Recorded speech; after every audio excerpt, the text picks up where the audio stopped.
Hey, everybody, I'm David with Bolivar Live, and once again, it's the Aran and Franklin show. I'm here with Chandra today with Aran and Franklin, and we're going to talk about what Aran and Franklin really is, who they are, how they started or when they started, and what all they can do for you, whether you're a developer, a homeowner, or maybe you're buying a big piece of property and you want to develop it for yourself. But I think you'll be surprised when we're done with this show what all Aran and Franklin can do. So, Chandra, thanks for joining us today. You've been gone a couple weeks. Hope everything is going good. But let's talk about Aran and Franklin. You know, y'all probably have I would say, the majority of the work that's done over here. Um, and you've been around forever, and it's not just over here. It's Galveston, Texas City. You're licensed in Louisiana, Mississippi, Florida, up the East Coast. So let's talk about, let everyone know who Aran and Franklin is and what everything you do so that you can help them. Absolutely. So, Aran and Franklin was started in 1998 by my dad, David Franklin, and my uncle, Dan Aran. And so the two of them were both engineers and kind of semi-retired and wanted to find some way to stay busy and active. And so they started this company together in 1998. So this year is actually our 25th anniversary. So have been around 25 years. It's our silver anniversary. Really excited about that. But they started off doing design work along the coast because we were all from the Beaumont area. We knew, that this was a need, and so they found a little niche there with people that they already knew, contacts that they already had, and they started this off really kind of in their home, just kind of trying to add a little income for themselves and find a little something to do. But my uncle passed away unexpectedly in 2003. So at that point, we kind of had to decide, okay, is my dad going to take it over? What are we going to do? So he had decided in 2003 that things were going really well and he wanted to take it over. And so he kept the business going. At that time, I made a decision to go back to school and finish my degree so that I would be the next person in line to succeed and keep the business going after, he was ready to retire. So I went back to school to finish my degree in 2004. I had gotten married and had babies and kind of got my education interrupted. So Uh-huh. so I went back as an adult with children in school to finish my degree at Lamar, and then I finished that in 2006. But at the same time, I was working for Aran and Franklin from 2004 to 2006.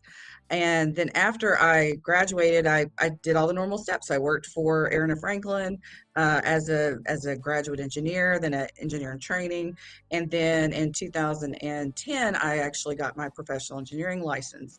So that's when things really could start changing for my dad because he couldn't retire until we had a PE in place to Right. take things over. So at that point, we started trying to figure out what was that transition plan, what that looked like. And so in 2012, we started transitioning uh, the files. And then in 2013, I took over the business as the owner. And he was still working for the company for about a year and a half, but he was fading out. He was Mm-hmm. transitioning out. And so I was taking over the day-to-day operations and everything. So, at that time, we only had one office. We had an office in Texas City at that point. Our office had previously been in Galveston prior to Hurricane Ike, but it had a little storm in 2006 and got some damage, and we moved off the island. So we decided we were just going to be off the island because it made better sense for us to be in a position to be able to help everybody along the coast rather than be in the mess with everyone else. Right. So we wanted to take a step back and say, okay, we'll just go off mainland, go mainland, and be in a position to where we can deploy and help people on Galveston, Bolivar, in those direct hit coastal zones. So that's when we moved our office off island, and we've really enjoyed being here. We're very centrally located for Galveston County, but we also serve the whole Texas Gulf Coast. I mean, we serve from Beaumont all the way down to Brownsville. We have inspectors posted all along the way. But the things that we do are we have, of course, engineering services. So we primarily focus on Texas windstorm. So we do the windstorm design. We also do the inspection and certification. So whatever you're wanting to do, if you're wanting to build a new house, if you're wanting to just change out your windows and doors, put on a new roof, porch addition, anything like that, like we can help you with that. And we can help you architecturally, we can help you on the structural design, we can help you on the inspection and certification. And, we're trying to get everybody to move to the fortified design, which is a kind of a code plus building that's a little bit better Right. than TWIA and gives you some more insurance options. So and I know you've got a whole show on that, so I won't go into that. But so we have all these different pieces. And then about a year ago, year and a half ago, we started offering civil design work. We were outsourcing it to this point, and we were like, why don't we just bring that in house? I mean, we basically know how to do it. It's just we were outsourcing it, and it was just taking forever. We didn't have control over that process, so we decided to bring that in house. And we've been doing a lot of civil developments on Bolivar, Galveston, Mainland, Beaumont, like all over the place, even some in Florida in our office there. So we just decided that it made more sense to have that in-house and be able to work directly with customers to make that happen. So that has been something that we've added. The only thing that we really don't do in-house is like MEP, so that's mechanical, electrical, plumbing, that's more commercial side. And then TDLR registration and ADA compliance, which is also more on the commercial side. So we have some good partners that we work with that do those things for us. We work with the surveying companies that are already doing the surveys. They're doing the plat layouts. They're doing their elevation certificates. So we work with, the guys we already have in place. And if we need something, we call them and they just send it right over. Right. We're all very interconnected. And same with the geotechnical reports. So Bolivar doesn't typically need geotechnical reports. I have a whole slew of them. The soil over there hasn't changed. I know exactly how to design over there. So unless I'm putting something very customer specific, like if I'm doing a 3-story concrete building, okay, I'm getting a soils report. But Right. pretty much the standard Bolivar beach house, I'm not needing a soils report. So, but there are engineers that we work with that do those geotechnical reports if we're doing something commercial or we're doing something that's a unique building that really needs that geotechnical report. So, so we have good partnerships with a lot of other companies that maybe don't do what we do, but that we can kind of guide you along that process. So, we're pretty versatile and kind of You're really a capture. one-stop shop. Yeah, that was the goal, right? Because a lot of people are overwhelmed by this. I mean, they're excited about building a house, have no idea where to start. And, they can make a lot of mistakes along the way. They could go and buy these plans online and say, oh, this is the perfect beach house. And we get and go, no, that's not going to work at all. And they've wasted all this time and money. Right. And we can kind of help guide those decisions. And sometimes there's value engineering that we can offer and say, look, you can absolutely do exactly what's on this piece of paper, and it's going to cost you a fortune. So Yeah. we can say, if we make these few small subtle changes, eliminate this one window, give me some corner segments to work with, we can eliminate a lot of this additional cost. And that's what people like to hear. They want to hear the options that they have. And so we do that.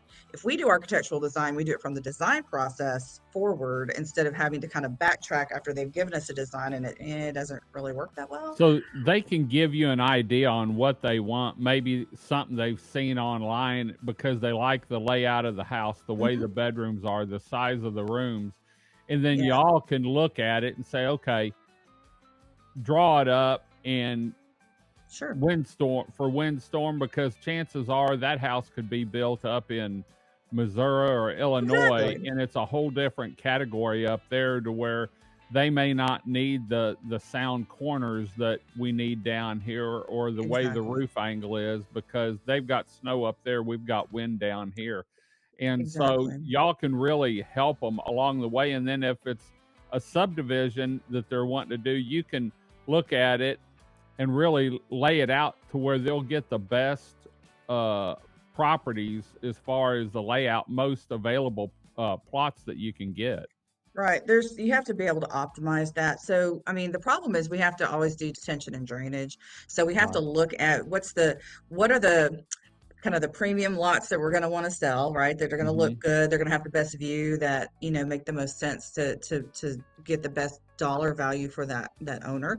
And then where can we put that detention and drainage where it's least impactful for that whole subdivision, but it Right. complies with what the county is requiring. So yeah, there's kind of that sweet spot between optimizing the layout, the aesthetic of it, the size lots that they want. If it's septic or city, we kind of have to Yeah, go, sewer. different size lots based on what, what that is. So yeah, there's a lot of things that we can do to help optimize those things. And it's kind of a somewhat art, somewhat science when it gets to the development side, which is really, Right. really interesting. I'm actually doing my own subdivision, so we've redesigned it, I think, 3 or 4 times, and part of it is because of what the state or the city or the county wants, and part of it is because, of You've aesthetically, got we're to like, oh, well, we justify. could, if we move this over, like we could get more premium lots here. We could have some Right. bigger corner lots and things, and versus the way we had it originally. So, like I said, it's a lot, sometimes art, sometimes science when it comes to that, but it's fun, and it's just something that we're excited we can offer now instead of just, starting with the house that's already got a lot. One of the things that people, you were talking about the plans, which is exactly what we want them to do. We want them to go online. We want them to find what they like and just snip what they like. But the very first thing, people just think anything's going to fit on their lot. So we have to take that lot and say, okay, what is your buildable area? We've got to look at all your setbacks. We got to look at your front and side setbacks, because they'll put these monstrosities and it'll be going over the property lines. And we're like, whoa, Right. whoa, whoa, we've got to squinch it in a little bit. We've got to make it a little smaller or They bring that may deck want a in or something 1-story house, but may actually have to have a 2-story house. And we to see get, that a lot down here yeah, is people want to get a bigger house, but they're buying a 60-foot or a 75-foot lot with it's tiny.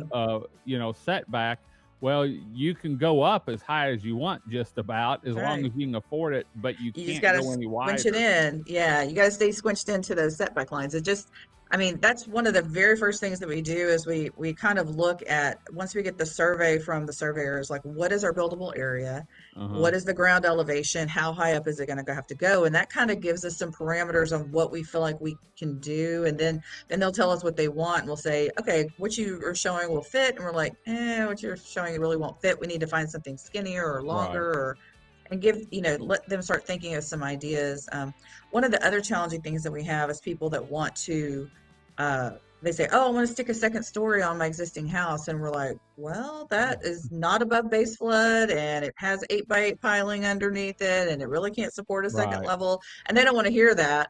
And so I'm like, absolutely, you can do a second level. How much are you willing to change on the original structure? Are you willing to bring it up to flood compliance? Are you willing to change your piling out? Are you willing to change out some of your floor system Yeah. in order to support that extra load? And they go, oh, I'm not willing to do all that. I'm like, well, then maybe you need to add on to the back of it, Yeah. instead of to the front or to the top, so anyway, so it's fun. It's fun to, like I said, be part of that creative process. We have some really good drafters that work directly with the clients that um, help them take those ideas and really bring them to reality. And that's the goal. Like, it's not my house. I don't really care what it looks like. It's your house. It's the house you Right. want to live in. It's, once you want it to function a certain way. Most people, by the time that they're building a beach house, have lived in houses their whole life, and they They know what they kind of need know the and want. flow. Yeah, know what they need in it, know what the flow that they like. And so they kind of have an idea of what they want and what works for them and their lifestyle. And so it's just our job to, make that happen. So Great. Great. Well, if you need some more information, maybe you're looking to build a beach house on Galveston Island, Bolivar, or anywhere really, anywhere there is water attached, because you go down the whole Texas coast, across Louisiana, Mississippi, around Florida, and up the East Coast, and so you can we're really there. take care of everyone. Look them up online. It's probably the best way to get hold of them. You can find them at aranandfranklin.com, aaronfranklin.com. um, Email them and they'll get back with you. And we do these shows every Friday at 10:30. A lot of times we're talking to Chandra about insurance or something engineering, or we're talking about Bolivar, but it's always here and it's always live at 10:30. So Chandra, thanks for joining us today. Until next time, I'm David with Bolivar Live. Y'all have a great day, great week. Come see us. God bless, and bye bye.